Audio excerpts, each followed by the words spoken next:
So let's make a quick iced coffee. So we have the froth gonna be cold, and we're gonna put that. We're gonna go over ice. So over ice here. Let's take our. There we go. Put this in. It's gonna calculate. I'm gonna change the coffee setting to 3. So we have that on 3. So we have a double. We have an espresso. And we're gonna have let's get the milk ready. So we're gonna pour some milk and start froth. Okay, so the froth is done. Let's start grinding our coffee. Our coffee. Here we go.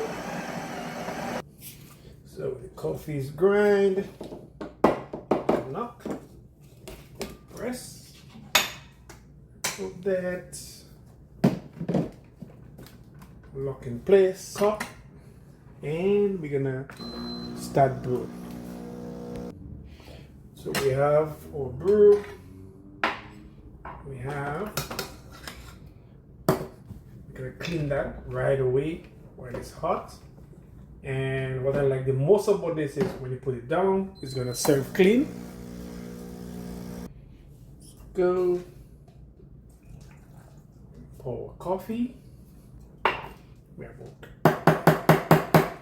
really good froth.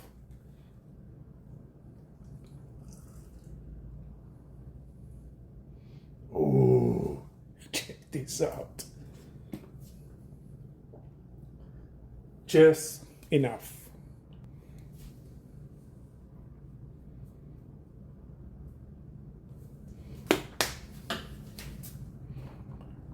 Voila.